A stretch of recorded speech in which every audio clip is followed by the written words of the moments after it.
Good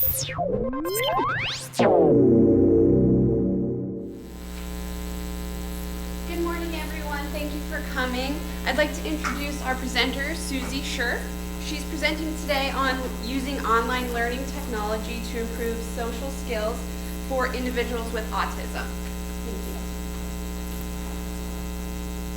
you. Good morning. Thanks for having me here today. I'm really excited to talk to you about some work that we're doing that is being, that's enabled at a core level because of some seed funding that we received from COIL, who is a co-sponsor of the TLT Symposium this year. So really want to thank them for enabling us to extend our work into a really new and exciting direction.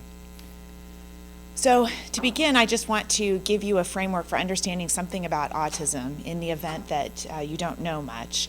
This is fundamentally a disorder of brain development. And although the signs and symptoms aren't measurable by our current standards until about somewhere between the age of 1 and 3, our brain imaging studies are starting to show atypicalities in systems, neural systems from the earliest days of birth. It is well known that one of the characteristic features of autism has to do with their social deficits, and many of the interventions that are designed for individuals with autism try to target improvement, specifically in the ease with which people with autism engage in social interactions and the nature of those kinds of social interactions. They also have consistent difficulty in executing repetitive behaviors, and they get very narrowly focused in restricted interests. And importantly, there is no clear cause that we know of at this point. We do know that it's highly heritable in the sense that it runs in families. And our current estimates in the United States are that 1 in 88 children and 1 in 50 boys are being diagnosed with autism. So this is a really relatively prevalent developmental disorder, and we are spending lots of time and energy trying to understand at a mechanistic level what's going on with autism, and also trying to understand if there's anything we can do to help alleviate some of the symptoms and some of the burden for the families dealing with children with autism. So one of the characteristic complaints and core symptoms of the social deficits in autism is that they really have difficulty making and maintaining eye contact. And interestingly, although it's not part of the diagnostic features of autism, difficulties recognizing, remembering, and processing information about human faces is one of the most studied aspects of the disorder. And I'm going to give you an accounting here from a famous author who's John Elder Robinson, whose book was on the New York Times bestseller list. I highly recommend this book. I use it in my class to teach about the science of autism. And he says, the title of his book is called Look Me in the Eye. And he says, I don't really understand why it's considered normal to stare at someone's eyeballs. I had a participant say to me, looking in someone's eyes is as painful to me as staring into a light bulb is to you. It's actually physically aversive. And so here's a first-person accounting of what it feels like for somebody with autism to struggle making eye contact. Hello everyone, I'm Matthew Ryan Morin. I am a teen with high-functioning autism, ADD, and a tic disorder. And in today's episode of Living and Learning with Autism, I'm going to be explaining eye contact. How does eye contact affect me? What are some things I have done to help me make eye contact, etc. To begin, when people talk to us, we are supposed to be making eye contact with them. Making eye contact shows that you are paying attention to what they have to say and you care about what they have to say, right?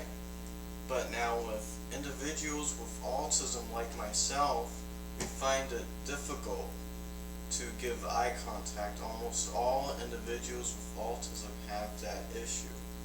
One of the biggest signs for diagnosing someone with autism, the sign to look for is their eye contact. Now I am going to go ahead and explain why it is hard for someone with autism to make eye contact. It's kind of hard to explain, but I will do my best explaining that. So for me, it feels like I'm using up a lot of energy. The longest I can stare at someone in the eye is from less than 2 to 6 seconds at the most. Then it gets tiring. It often feels like I'm being blocked mentally from giving eye contact. Something stops me, something is forcing me not. So you get a sense here that this really is a physically difficult and mentally challenging behavior to engage in, and it's something that typically developing individuals learn how to do over the course of early development, and it's something that we use to understand and make attributions about people's intentions and their internal states and their goal-directed behavior. So you can imagine that if you're missing out on focusing on what kind of information you can garner from the eyes of the people that you're engaging with, you could miss out on a significant amount of social interaction and social cues. And this has been investigated empirically quite a bit too. So these are heat maps from eye tracking studies where they are essentially counting the frequency of eye fixations on different regions of the face. And you can see here that a person with autism has less heat, less red, less fixations in the eye region than a typically developing age-matched control person does. And when you quantify this, you can see that, in fact, people with autism have a significantly difficult time. They do not spend nearly as much time looking at the eye region. This finding about whether instead they focus on the mouth is not so consistent in the literature. It's not just looking at the face, but again, interpreting the kinds of information that are really relevant for us in our social interactions is difficult. So people with autism have a disproportionately more difficult time categorizing very basic emotional expressions. These expressions are the kind that Paul Ekman studied in the 60s, and they have since been deemed universal facial expressions, and even very young infants are sensitive to these and can discriminate these kinds of emotions. And yet adults with autism continue to have difficulty categorizing an angry face as angry and not fearful or surprised.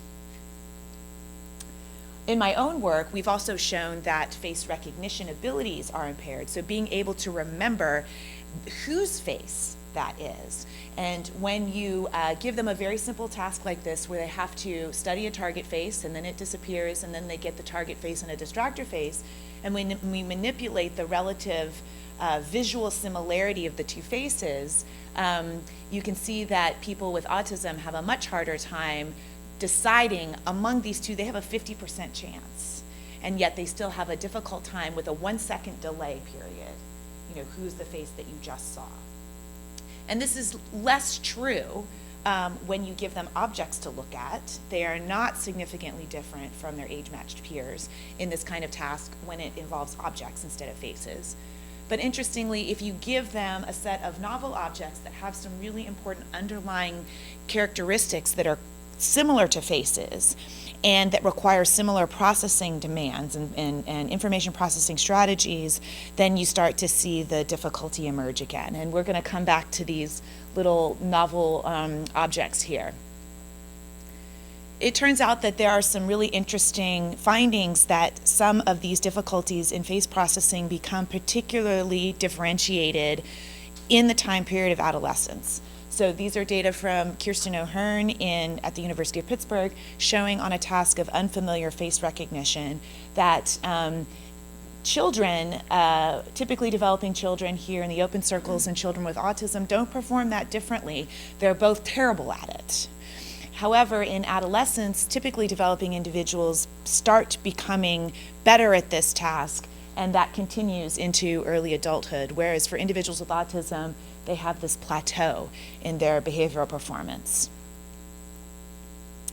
So, interestingly, there are also reports in other domains of adolescent-specific deterioration in adaptive functioning, in cognitive control, and we think that this is a really important time to think about specifically for targeting interventions.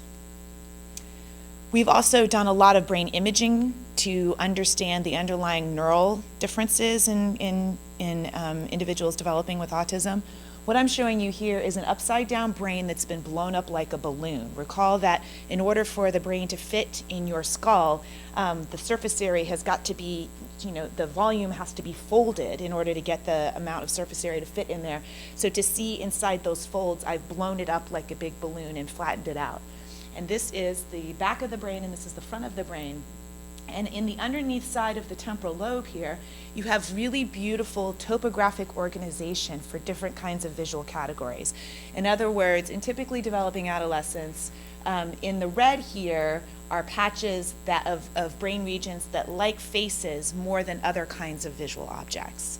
And the areas in green here are regions that like buildings and navigational scenes more than other kinds of visual objects. And the colors in blue here are regions that like heterogeneous common objects like teacups and pens and bicycles more than other kinds of objects.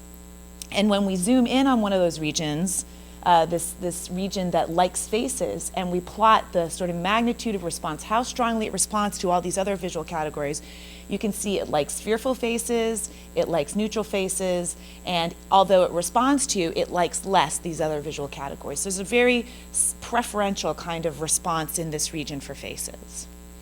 When we look at adolescents with autism, they show a similar profile of activation, although it turns out to be much weaker and much less distributed. So now I can identify this region in a similar age-matched group of very high-functioning kids with autism. These are kids who have to be able to lay very still in our fMRI scanner so that we can acquire these data and have them perform very basic, simple recognition tasks. But nonetheless, you can see that the scale with which they show preferential activation is lower, the magnitude is lower, and furthermore, it's not as differentiated among these other visual categories as it is for the typically developing individuals. And then when you look at the rest of the brain, you have this really beautiful distributed set of circuitry in red here for typically developing adolescents that gets involved in helping you process lots of different kinds of information about faces. And that's just non-existent here in the adolescents with autism. In other words, there's no consistency across these individuals in the other parts of the brain that help them garner information from faces. So we have an atypical behavioral profile of responsivity to human faces, and we have a very atypical neural profile as well. Can I ask a question? Please do. The eye Sure. issue. I was taught growing up not to look at people in the eye as an African American, culturally. Yeah. So When I saw these signs starting to go up on billboards, biculturally, I look at people. yeah. So, but I'm thinking, So, and there are all kinds of implicit rules that we learn as children about the amount of time you can spend looking somebody in the eye, and when that starts to feel like too intense, and when it feels aggressive, and when it's coy, and when it's flirtatious. And we don't have explicit rules that our families tell us most of the time, right? In your case, you provided a culturally specific example that has a lot to do with, the sort of social striation and status and so forth. We learn those things as well implicitly, and kids with autism just don't seem to. And the question is it because they just don't spend much time looking, or is it because there's some other problem going on that we need to really understand? And that's a big part of the underlying questions that are motivating our strategies to try to do something about this, right? So the sort of second line of work that I've engaged in with adolescents with autism has to do with not only sort of characterizing the nature of this deficit, but understanding if there's anything we can do to improve it, and will that then translate into helping them in their lives. We know that kids with autism often like to play computer games, and they're used as rewards for good behavior, oftentimes by their parents and in their IEPs and so forth. There have been several attempts at computer-based interventions to improve skills for kids with autism. and I'll give you a sampling here. This is up to date through 2010. There have been even more since then, all of which have presented human faces to children, adolescents, or adults with autism over a period of time, sometimes as short as 2 hours, sometimes as long as a few months, and focused on multiple aspects of face processing. So many of them focus on helping kids with autism and individuals with autism try to distinguish different emotional expressions. A smaller number help them try to recognize the identity of particular faces. The important conclusion is that there's been very limited success with this approach, and there are lots of possible reasons why that may be true. So we decided to use a really, really different approach. We went back to some of our basic behavioral data showing that in addition to deficits in face processing, they also have deficits in processing these novel objects that are called greebles that require very similar kinds of information processing strategies to be able to recognize as individuals. In other words, the bits and pieces don't tell them apart. It's how the bits and pieces fit together with the overall body shape that tell them apart. And that's exactly what we have to be able to do to recognize an individual face. I don't recognize a face because they have one eye in this quadrant and one eye in that quadrant. Everybody's got the same first order configuration of facial features. And the features themselves vary, but it turns out that the real content information that is reliably indicative of the unique identity of the person is the subtle ways in which these features fit together. And these guys require these agreeable characters also require, they were designed so that they require that kind of information processing. The other cool thing is that if I try to train you on a visual class that you have no experience with, you're not bringing your baggage with you and whatever your atypical strategies have been your whole life. And furthermore, we don't have any reports of people with autism being uncomfortable when they look at greebles or processing greebles. They don't describe this painful experience. So we thought, if we train adolescents with autism, and we're targeting adolescents because of this potential time period where the trajectories really diverge, to do with greebles what we do with faces. I know that this particular greeble is Kate, and she's not Ben, and she's not Beth, and she's not Sam. Can that help the brain learn these information processing strategies in a way that may ultimately bootstrap and help them learn faces when they go out in the real world? So the goal here is that you can't pay attention to any of the bits and pieces. You've got to learn to look at the holistic representation here. Why is this doing this? And that's the same thing that you have to do with a human face. So try to bootstrap representations from one domain to another without the interference of this lifelong, potentially atypical strategy and aversion. And it's a really simple set of tasks that we had them do here. I'll give you a movie of what it's like. So they see the name and they see a visual image of the greeble, and they have to decide, do these match or not? And we train them up, and they get feedback in the early stages of things, and they do this ad nauseum. And we only trained them in our initial attempt at this for 10 greebles. Right? So imagine all you had to keep track of in your world was 10 faces. And we had multiple iterations of this, and we got sensitive to the fact that giving them some sort of motivational framework might help them be interested in learning these greebles. And we sort of hearken to the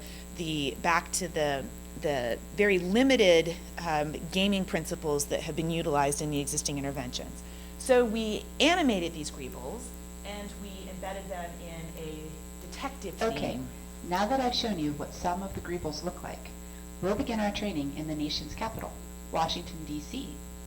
The greeble diamond thieves could make it to the city any day now.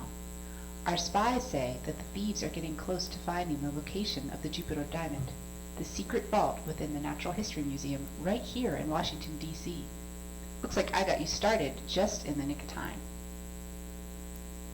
So the theme is that they have to learn how to recognize these greebles so they can go and figure out which one stole this diamond.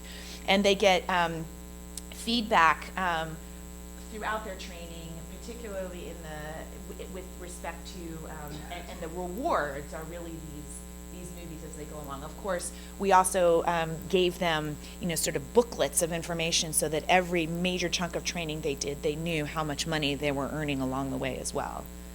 So we tried to incentivize the training as well. Here's another video. Grieble thieves are on the move, and our spies think they've headed to Europe. So I'm sending you to Germany. Germany is a fast-moving country, so you'll need to be on your toes. Good luck. Okay, so this is really simple in the framework of gamification of this training, and this was a massive project. We started this at Carnegie Mellon before I came to Penn State, and this is a longitudinal design, and I'm just giving you a flavor of how big this project is, and how much work we have to do to continue analyzing these data. But we had a group of kids come in with high-functioning autism who did a battery of testing before the training. We sent them home with computers, and they did this training at home, and we pulled the data every day and stayed in regular contact with the families to figure out if there were intervening issues, like whether or not the kid had a rough day at school and this was not an ideal time to do the training, or whether there was an excessive amount of homework that interfered and we reoriented the schedule and so forth. So we really made this a partnership with the parents to be able to accomplish this long training schedule. Yes.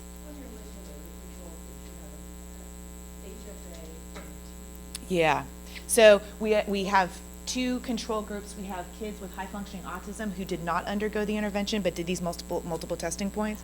And they're typically developing controls as well so that we can evaluate whether or not gains that are made are simply a function of time and development, or if it really has something more direct to do with our intervention. So you can see that we've got a whole battery of behavioral and neuroimaging testing. This is a really major undertaking that was sponsored by the Pennsylvania Department of Health and Human Services. So just to give you an idea of some of the logistics, first of all, we really could only test the highest functioning kids with autism. These are kids who have normal IQs, who are, all of them, either homeschooled or in mainstream schools with doing the regular academic curriculum, because they have to be able to tolerate these procedures, and they have to be able to get in the scanner and undergo that protocol as well. Like I said, we did conduct the training in participants' own home. I think that, and we were very flexibly working together with the families to make this happen. And importantly, in the second iteration of this, these kids underwent more than 15,000 trials of this training, and they were willing to do it. Did you have a question? These guys are 11 to 15. So the good news is we did see successful learning to recognize these individual grievables, and this right here is an important finding, because one of the theoretical arguments about why they have such difficulty with faces is that their visual perceptual systems are fundamentally impaired in being able to do this holistic processing of evaluating how the bits and the pieces fit together with the overall shape. And so this is a proof of concept right away that their visual systems are not so limited that they can't do this. We see this nice learning curve that's scaled for the number of grievables that they had to know on any particular day. So on day 2 of training, they only had to know 2 grievables, but by 10 of day training, they needed to know, in this case, 20 grievables. And furthermore, their learning rate stayed very stable once they got to know all of these grievables. And we were pitting the learned grievables against novel grievables throughout the course of training. So this was really rigorous, and they did a beautiful job.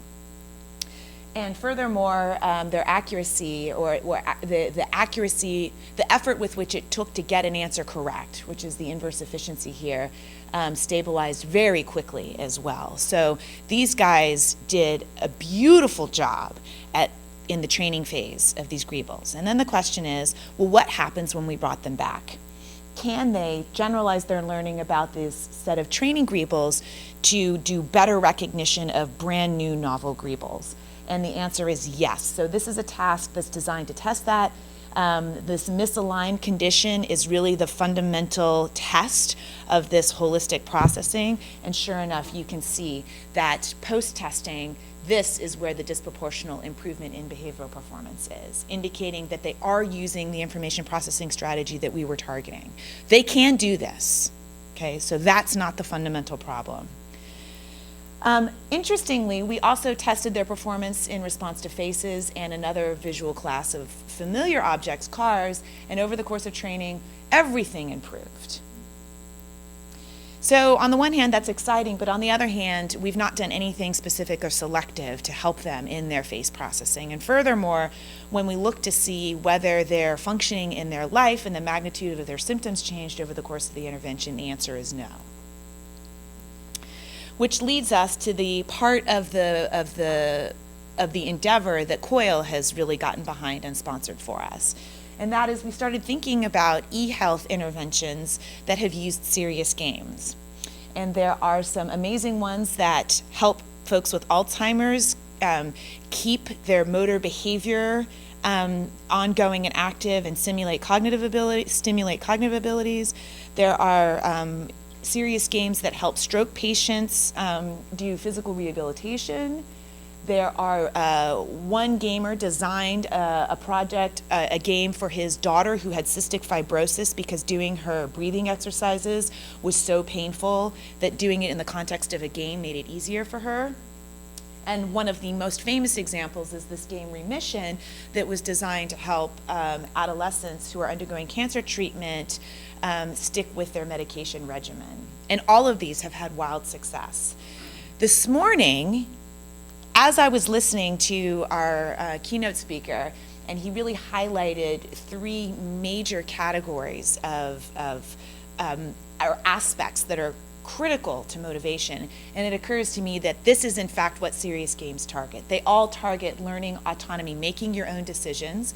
They target mastery by leveling you up, and they target purpose. So you have a goal that a long-term goal that you're working toward, and you have short-term goals that help you get there. So with that in mind, this is an ideal technology for engaging self-direction and self-motivation to go potentially learn more about using faces to garner information about social interactions. So we are designing a serious game for adolescents with autism with these core design principles in mind. So we are helping them discover and use information to support effective and sustainable learning. So learning that will carry on longer than the short-term period immediately following the intervention. We are immersing them again in a detective kind of storyline. We got lots of sort of positive feedback from our adolescents in the Griebel intervention that they really liked this. We are building individualized levels that have increasing complexity and scaffold the behaviors that we want to improve bit by bit by bit.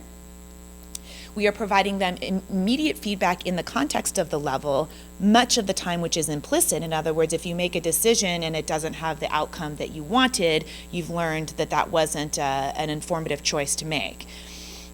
And we also give them rewards at the end of each level for finishing.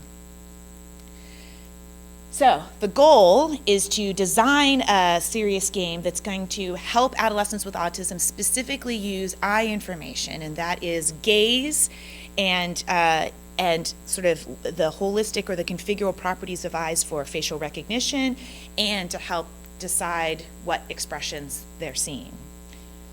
And we've assembled a really amazing team, myself and Lisa White, who's here in the audience with me, who have both done work in autism-related intervention. Josh Smythe, we are in psychology, Josh Smythe, who's in biobehavioral health, and who has expertise using e-health serious games. Marcella Björk in the IST, who is a specialist in learning technology and has helped us really think about, what are the big picture metacognitive issues that we need to struggle with. We also have, Lisa has a unique collaboration with Patrick Davies, who is a senior software engineer for Blizzard Entertainment, who designs World of Warcraft, and he has made clear recommendations for us about how to make this work in a feasible way. And we have a team of undergraduate programmers at Penn State Behrend who has the engineering department and the School of Engineering and the School of Humanities and Social Sciences offers a certificate program in game design and gaming technology, and they have to do a senior capstone project over the course of 2 or 3 semesters, and you submit a proposal to them. And if yours is selected, your proposal becomes their capstone project, and it's specifically designed to set up industry partnerships. So our project was accepted, and Matthew White is their faculty advisor. And Patrick Davies recommended that we use Unity, which is a game development ecosystem that has a ton of amazing benefits. The first of which is that it can be, your games can be designed for pretty much any platform. They have ultimate flexibility. So we are currently, the version that we have is currently designed for a web browser platform, but it can be on an iPad, or it can be on a PC or a Mac. It could be a phone app. Unity has an amazing asset store. It's the equivalent of looking at, going on iTunes and looking at the App Store there. So people are independently designing asset packs, in other words, artwork, characters, background scenes, chat room capabilities that you can just buy and plug right into your game foundation. It's in wide use even among industry specialists, and it's feasible, right? 2 versions of this cost us $1,500 to give to these kids to do the programming. I mean, this is really different. I sit on an NIH review panel that evaluates industry grants from industry that are collaborative efforts with scientists and academia to do cognitive rehabilitation with serious games. And unbelievably, the programming costs there are, hundreds of thousands of dollars. So this is a really ideal beginning place for us to start. These are some examples of what the background assets look like that we have chosen for our detective theme. We have an urban cityscape environment, we have an office environment, and this is the overall system architecture that we have worked out with the students. The idea is that from a player's perspective, you set up your own user profile, you play the game, you start the game, and you play the game, and we can make any number of choices about whether we direct them into particular sets of levels for skills that we want to encourage them to develop, or we can choose to let them explore and develop whatever sets of skills they're most interested in. This, in turn, updates their profile, and critically, from our perspective, we get information about their play behavior. So we get trial by trial, equivalently decision by decision output about how they are engaging in this game, how much time they're spent playing with the game, how they level up. And we, like I said, are working primarily on social skills related to face processing, given that that's our background of expertise. And right now I'm going to show you the work that we're trying to build for learning how to use eye gaze information and coming to understand that it provides really critical information about the intentions of another person. And we're using a maze design here, and the idea being that ultimately you'd be able to encounter a character in the game and you'd be able to say, which way did he go? And the character would go, I don't know if you can see my eyes. Maybe you can. And that you could use that information in that moment to know how to change your own behavior, right? Okay. But ultimately, the big picture is that these components will be built into the game as well. Okay, so let me give you an idea about what the levels in this one set of skills are that we're trying to build up and scaffold slowly across time. So at first, we want to start them with something that they are good at doing and that they're comfortable at doing, like using pointing. So you encounter a character and you say, which way did he go? And the character points this way. And there's not much interpretation that has to be done. Kids with autism learn how to follow points early on. And that they would only have to make a small number of turns through the maze in order to complete the level. But then in the course of that level, they get immediate implicit feedback. So if they make an incorrect choice, the character points this way and they turn this way and they run into a wall, then they know that they have some quick feedback about the success of that choice. But that also they get explicit reward at the end of the level. And then once they level up, now they've got an additional kind of information that they can use in conjunction with what they've already been successful at doing. And now we are going to require more effort from them, more successful behavior in order to move through that level, and so on. So we slowly but surely add and pull out cues that they've been successful at using until they get to the point where they can just use gaze and do so quite a lot in order to make it through the full level. So here's an example of a character where they've got a difference in gaze and everything else is exactly the same. And the question is, can somebody with autism successfully use this information to guide their own behavior? So the idea is that across the levels, we're increasingly scaffolding reliance on gaze in goal-directed social communication.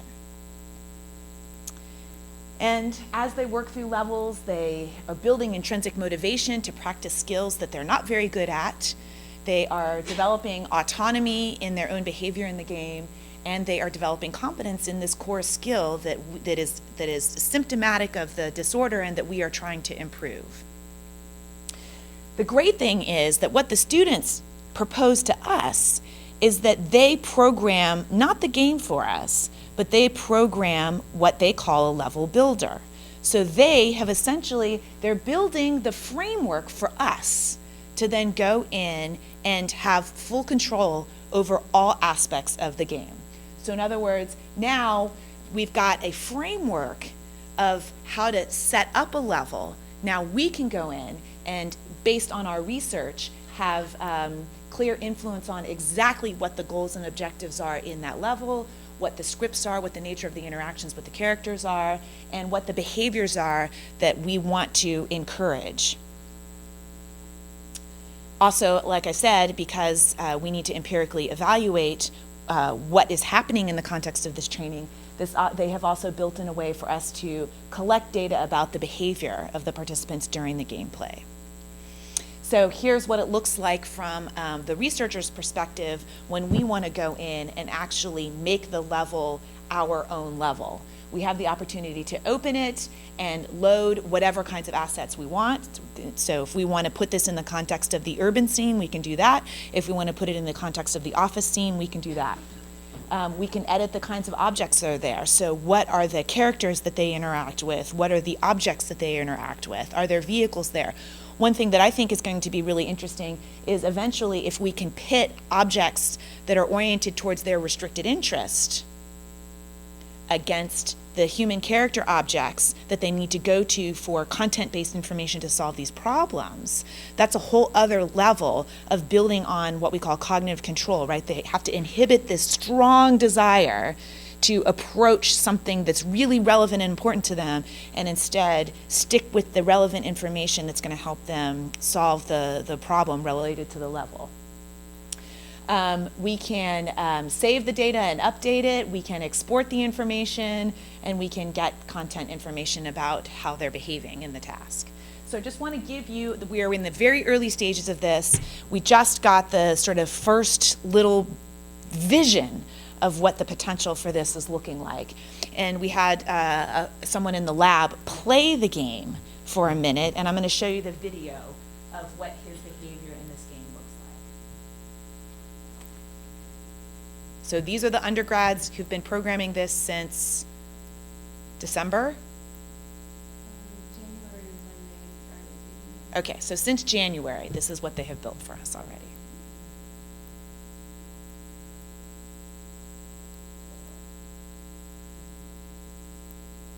can, at the moment, we have no face animation in there, but this is something that, that we fully intend to do, and I'll talk about that next.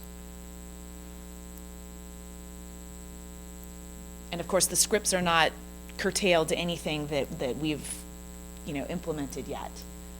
They're just building the foundation for us.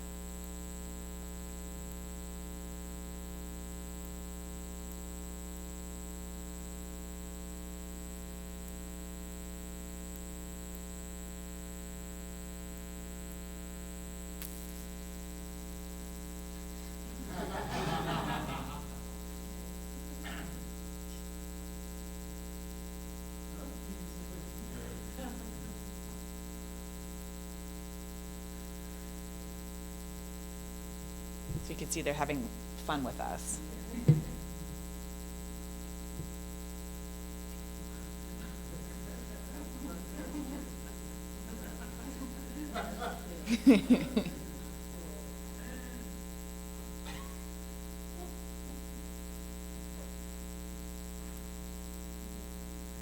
Is it over? Okay. So like I said, the faces are not animated yet. You get a sense of how much flexibility we have here, how much opportunity we have here. And one of the things that we will also intend to use is this Miximo's Face Plus expression animation. This is some new technology that allows you to use a webcam to animate your characters. It is unbelievable. So take a look at this. Face Plus is a revolutionary new animation tool for developers to create high-quality facial animations for 3D characters using only an off-the-shelf webcam or pre-recorded video.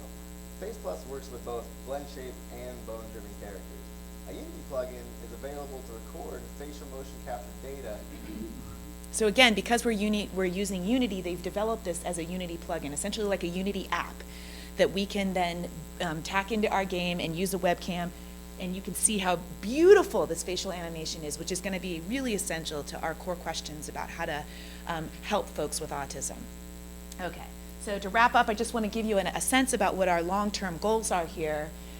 We really want to evaluate, use this technology to evaluate first whether our kids like this. So we'll do some focus groups with our existing participants and ask them to give us feedback on the nature of the game. But then ultimately evaluate whether or not this influences and modulates these problematic behaviors for them, particularly with respect to face processing. We'd also like to see how well this translates into more ecologically valid social contexts, like a mock interview. This is something that in the schizophrenia research on cognitive rehabilitation, they're using quite a lot. Their core question is, are we helping them acquire skills and improve skills that will specifically help them in vocational contexts? And that's a really ideal way of thinking about a core difficulty for people with autism. Gainful employment is incredibly difficult for them. And we'd also like to evaluate whether or not we're helping them change other kinds of measurable aspects of adaptive functioning. In other words, are they sort of more sensitive to how they engage in social interactions with people and how they present themselves socially to people? And there are multiple kinds of survey measures that they can fill out themselves, that people in their lives around them can fill out as well. And so, like I said, this extension of our work into the realm of serious games is fundamentally enabled because of COIL, and I really want to thank them. And I'm happy to take questions in the last couple minutes we have. We do have a few minutes left. Is there any questions? Yeah, thank you. Children and parents, dealing with this. But with adolescents being that target time we're talking about, things of such importance to children, do you know of any games specifically that currently do exist that parents can share with their children or watch with their children? Yeah. Resources Yes. online? Yes, so I have a colleague named Jim Tanaka, who is at the University of Victoria, and his intervention, his face-related intervention, is called Let's Face It. And you can download the software I think they're trying to make it freely available. They have published one study showing modest effects. It's the most exciting thing we have at this point. Even typically developing kids like to play certain aspects of this game, and so when we have a collaboration with the Discovery Space downtown, and we conduct half-day long brain camps where we invite kids to come in and they go through sessions learning different things about the science of the brain, and then we give them the opportunity to participate in our studies, in our behavioral studies. And sometimes there we have those kids play the Let's Face It games, and they like that. So that's the best example that I have. And like I said, they have a very strong opinion. He and his collaborator, Bob Schultz, who's at CHOP in Philly, have very strong beliefs that, you know, the federal government helped, you know, support this work, and it needs to be freely available. So with the caveat that the empirical evaluation is still sort of unfolding over time, that's the best I could offer. Tanaka, T-A-N-A-K-A, and Bob Schultz. And the game is called Let's Face It. Yeah. Mm-hmm. For poorer counties where Yep. people may not be assessed until they're much older, 18, Yeah. 19, Painful. 20, Yeah. 30. What is You know, again, picking something that can be available on a browser platform, right? iPads are exciting, but iPads are not cheap, and iPads aren't at the library, right? Computers are, and computers are increasingly in schools. And so this is one of the reasons why we're trying to think about accessibility in this way. Because I can't send a computer home with every kid that I want to participate in my study. But if they could go to the library and log in and engage in this kind of training, that would be really ideal. So I don't have anything super exciting to point, I don't have any direction to point you in at the moment, but I can tell you that this is on the mind of the people who are, you know, in the early stages of this work. It's really important to be able to have outreach further than city centers where we have these meccas of researchers who can, you know, draw on a relatively knowledgeable base of potential participants. Yeah. Oops, sorry. Yeah, go ahead.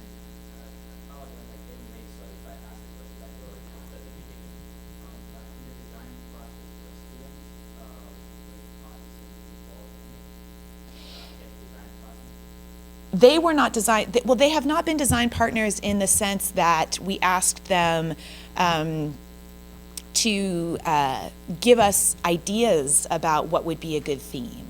But we've gone back to them and we've said, was this something interesting to you? And once we get an alpha version of this, we fully intend to go back to our adolescents who've already undergone the Griebel intervention that I talked about and do a focus group with them prior to grant submission in the fall. But One of our undergrads who's programming the game has some high functioning autism himself. Okay, so One of the variants who does have high functioning autism, so he's been able to give his feedback, and so once he's had to go through the painful trainings of having to stare at a person in the face sitting at a table for as long as he could hold it, and thinking about a much better way to learn those skills that aren't quite as sort of draining on their energy. Yeah.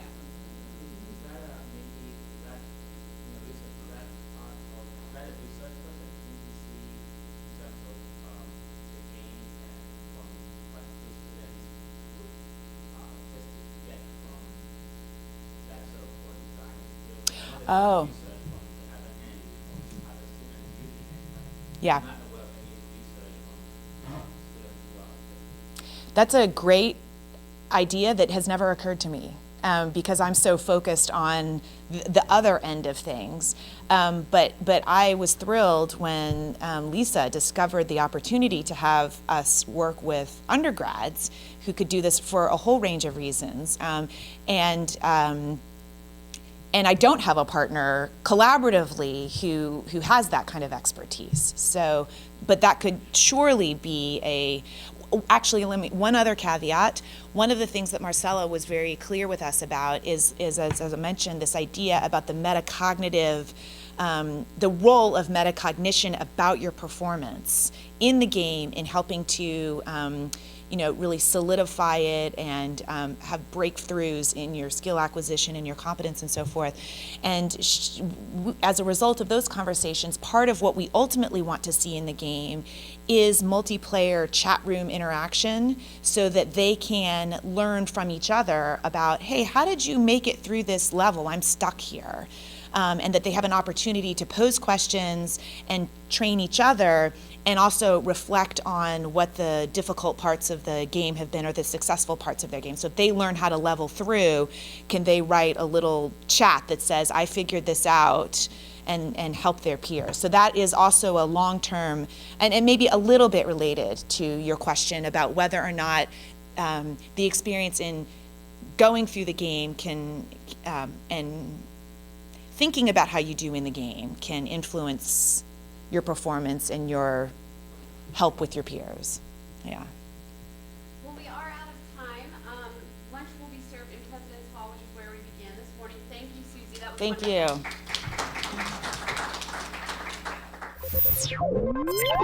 you.